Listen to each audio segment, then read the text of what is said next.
Greetings gamers, I'm Mark. And I'm Manuel. And welcome to Tabletop Throwdown.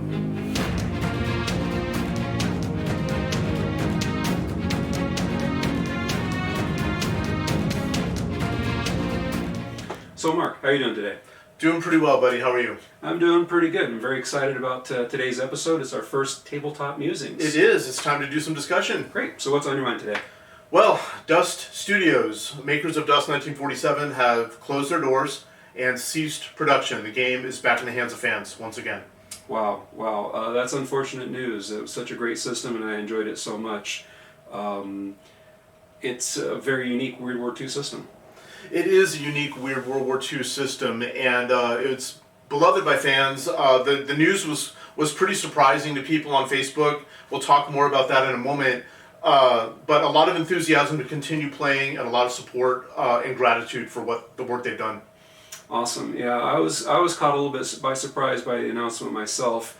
Not entirely surprising given the environment of the world that we have today.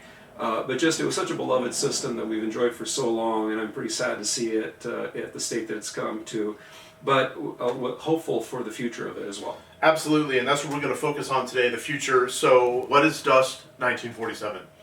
Dust 1947 is a Weird War tabletop war game that's a continuation of World War II. That means the setting for the game is an alternate reality World War II era where history has diverged from our own, often with strange new technologies and unusual circumstances. Dust is played with miniatures that have a very distinctive World War II flavor and appearance. Some of the infantry troops and vehicles, however, carry lasers, Tesla guns, and other novel weaponry unlike anything that was available in our reality. The Axis powers sometimes employ reanimated zombies in gas masks as infantry. After seeing those, the highly intelligent Axis guerrilla infantry almost look prosaic in comparison. There are even superpowered beings in the setting, as well as an occult, Cthulhu-themed faction that lets you bring the dread eldritch creatures from other times and dimensions to the table. The setting was introduced by famed artist and game designer Paolo Parente, along with Olivier Zamfrescu, in 2010 as Dust Tactics, and has undergone several evolutions in rules in the decade plus since, although the miniatures themselves have always been playable in all versions. Updated stat cards have been released as needed when the rules change enough to warrant such. Arguably the best, most refined rules are the most recent, named, for clarity's sake, Dust 1947. So Manuel, let's talk about what is unique about playing and collecting Dust 1947. One thing that I love about the game right off the bat is when you purchase Dust 1947, usually it's already pre-assembled right out of the box. I'm not good at assembling minis, and I really enjoy that. You can take it out, it's pre-assembled and often pre-primered. That's the standard way that it comes on the store shelves usually, and you can put it down and start playing. But I've noticed that, and you've shared with me that you do not choose to paint at this point in your life, but every time we play, you have beautifully painted models on the table. How do you manage that? What's the trick? Cool. Well, that has to plays back to the idea that I don't have a whole lot of time in my life right now to assemble and paint and primer and do all those kinds of things. Fortunately, Dust offered a premium line of products where the models came not only already pre-assembled but also pre-painted, so you can take beautifully, gorgeously painted models right out of the box and play. Bit of a premium cost, but to a person like me that just doesn't have the time or the energy or the inclination to paint, it lets me play with a beautifully painted army right out of the box. Nice, and the paint goes on really well with the pre-primered, ready-to-paint models. This is the Avatar of Cthulhu. That's mostly done with contrast paints, and so the choice really is yours. Awesome. So, there's a couple different ways that you can also play the game physically.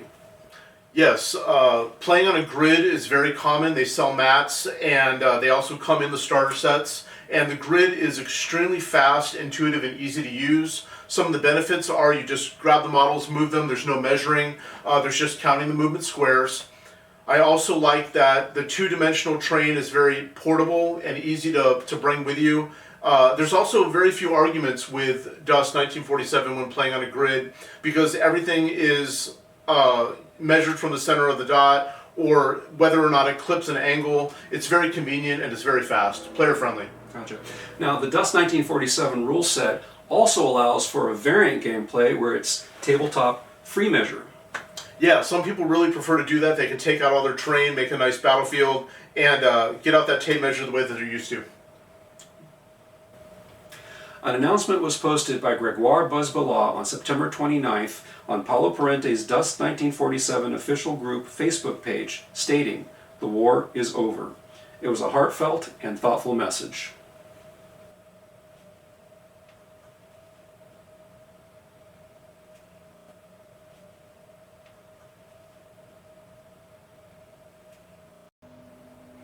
So, Manuel, there was a lot of speculation on how and why this happened with Dust Studios. We're going to pass on the speculation because there are plenty of videos online about the impact right now with COVID and supply chains, businesses, getting product, etc. I think we're going to just focus on the notable fan collective reaction, which was, let's keep playing. I see. Well, Mark, is Dust dead? How do you feel about that label? I am not fond of calling a game dead unless it's actually no longer being played significantly worldwide. There are so many games right now, epic 6mm 40K. I've got friends up north that play 5th edition 40K. AT-43 is still played occasionally around the world. I prefer to call a game retired if the company has no longer invested in producing rules and product for the game. And games do sometimes actually die in the sense that they just are unheard of to be played anymore. But I think it's a little bit discouraging to players when they hear that term thrown around and they're interested in starting the game, and it discourages them from trying it. So we know people want to keep playing this. We want to for sure. What can current players do to keep the game active? Yeah, the first thing I would recommend is saving the online missions and information you need, because digital obsolescence is a thing. Things that are going to be slowly maybe disappearing as resources, although the fan base is keeping things pretty well organized. So that would be my first recommendation, would be to just gather all the stuff you need to play and keep a hold of it. Cool.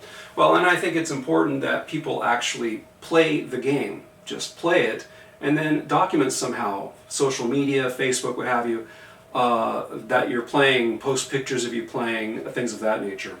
Yeah, I really enjoy just even a quick, doesn't have to be a detailed battle report, just mention that you played at the LGS, throw up a few pictures of your friends and the models, and keep it in the forefront of people's consciousness so they know that fans are still active.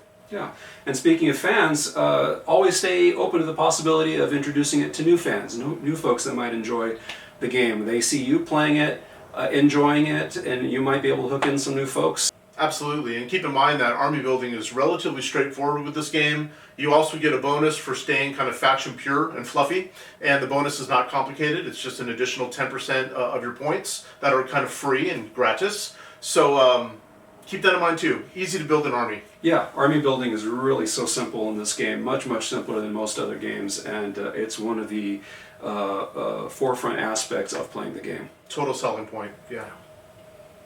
So, what are some of the benefits of jumping into a dead game, Mark? Don't go there. No, true. People are going to, in the scene, are going to refer to it that way. So how do we counter that? What are some ways to maintain enthusiasm? Well, just because the models aren't being produced anymore doesn't mean that they are unavailable. Just as folks are buying left and right to try to complete their collections, there are folks out there selling left and right. Getting out of the game, shifting to other game, downsizing collections, etc. So there's a fair bit of availability of models out there if you just look. Yeah, there's a lot of give and take, and you should be all right if you're acquiring units, at least if you have a little bit of patience, right? My point that I would like to share is that the game ended in a really solid, good place when it comes to the rules. I thought that the 1947 rule set was really solid. It was very complete, very well thought out. Inclusive of lots of different elements, up to and including things like aircraft, aviation rules, and so on and so forth. So it was a really solid rule set.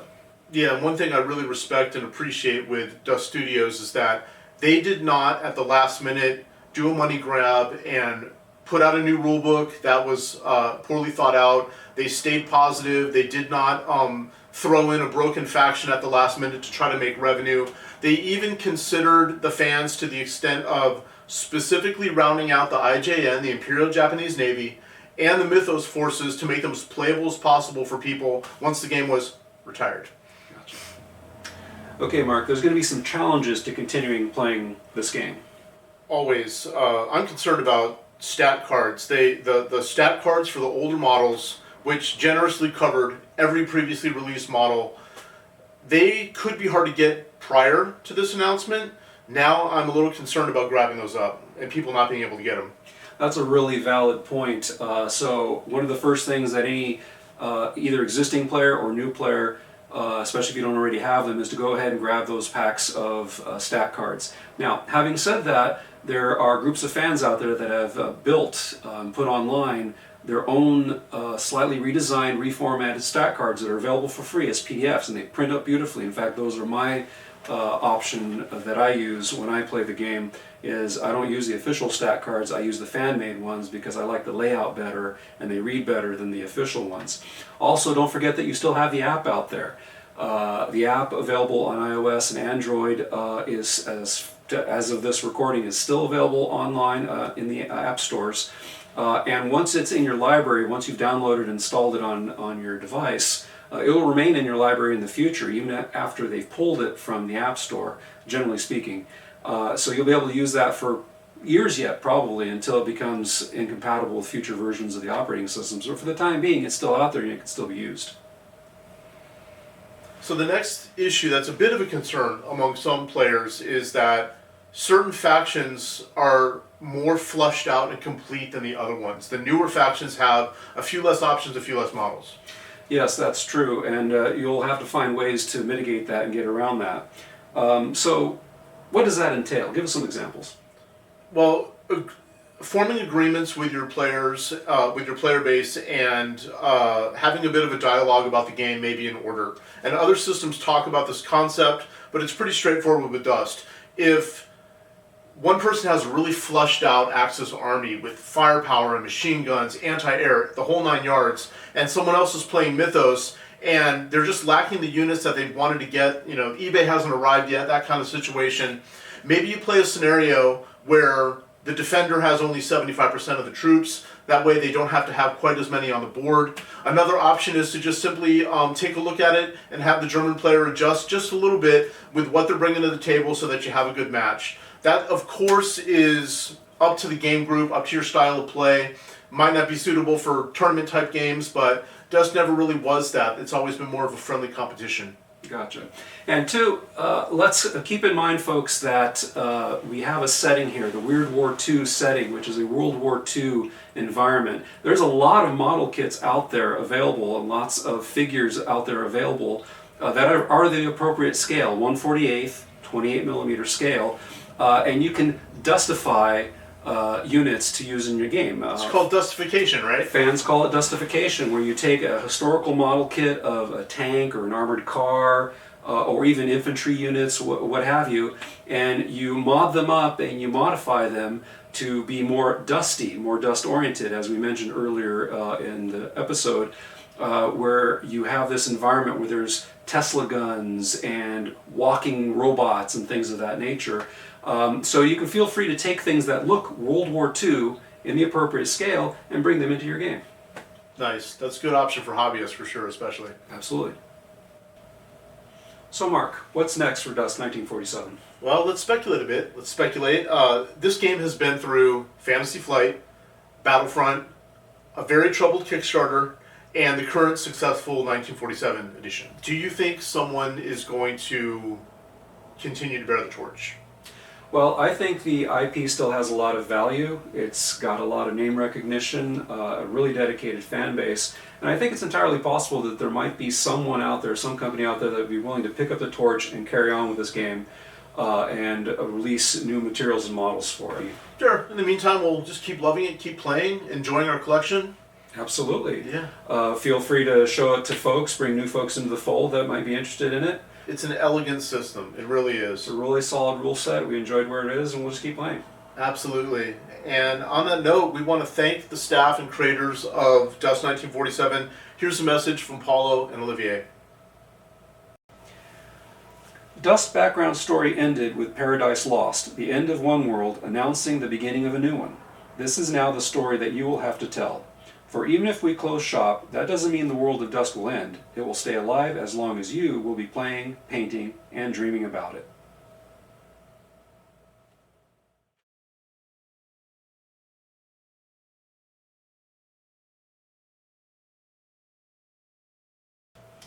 Haven't watched our first video? It is about HeroClix, and if you watch and leave a comment, we are giving away an X-Men Rise and Fall Fast Forces set. We're going to draw the winner on January 1st, 2022, and announce it at the very beginning of our next episode. We'd really love it if you would leave your thoughts about today's show in the comments section. If you like what you saw today, please like and subscribe down below. We'd really appreciate it. Thanks, and see you next time. See you next time.